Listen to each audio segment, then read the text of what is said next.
आगे मैया मैया गे की बेटा की कहो ही रे। आखिर तू कब तक की चूल्हा चौका करते रह मैया।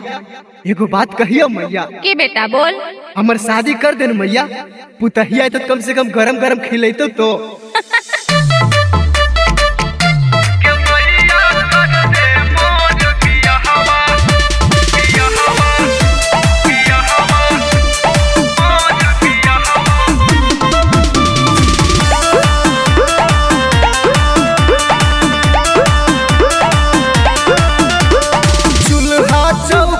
कबूले करमा मैया बहा के लोर, चूल्हा चौका कबूले करमा मैया बहा के लोर। गे मैया कर दे मोर बियाहवा, हम पतोहिया लइबौ गोर। गे मैया कर दे मोर बियाहवा, हम पतोहिया लइबौ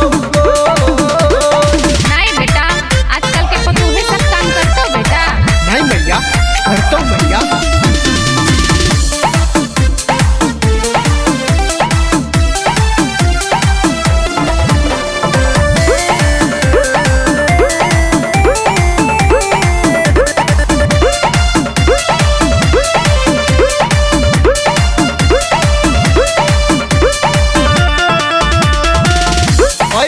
जे पतोहिया मैया खानावा बनैतौ गे, तेला बोल गैतौ मैया, घोड़ा बोलतौ गे।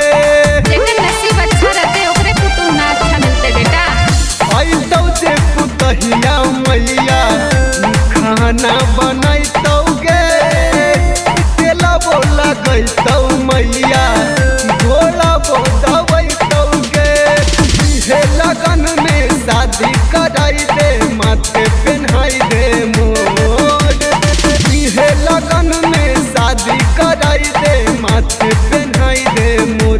गे मैया कर दे मोर बियाहवा, हम पतोहिया लइबौ गोर। गे मैया कर दे मोर बियाहवा, हम पतोहिया लइबौ गोर।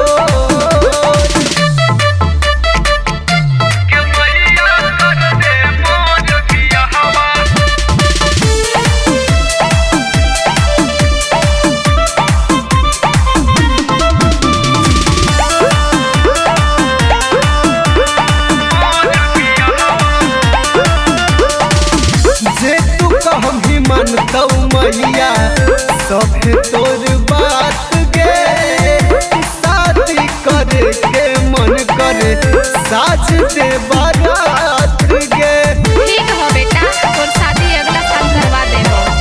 जे तू कहम ही मानतौ मैया, सभे तोर बात गे। शादी करे के मन करे, साज दे बारात गे। अंकित के बात मानता कई हमरा ओर, बोलू अंकित के बात मानता कई हमरा ओर। गे मैया कर दे मोर बियाहवा, हम पतोहिया लइबौ गोर। गे मैया कर दे मोर बियाहवा, हम पतोहिया लइबौ गोर। चूल्हा चौका कबूले करमा मैया बहा के लोर,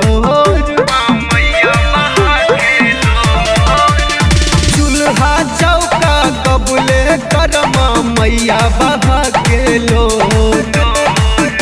गे मैया कर दे मोर बियाहवा, हम पतोहिया लइबौ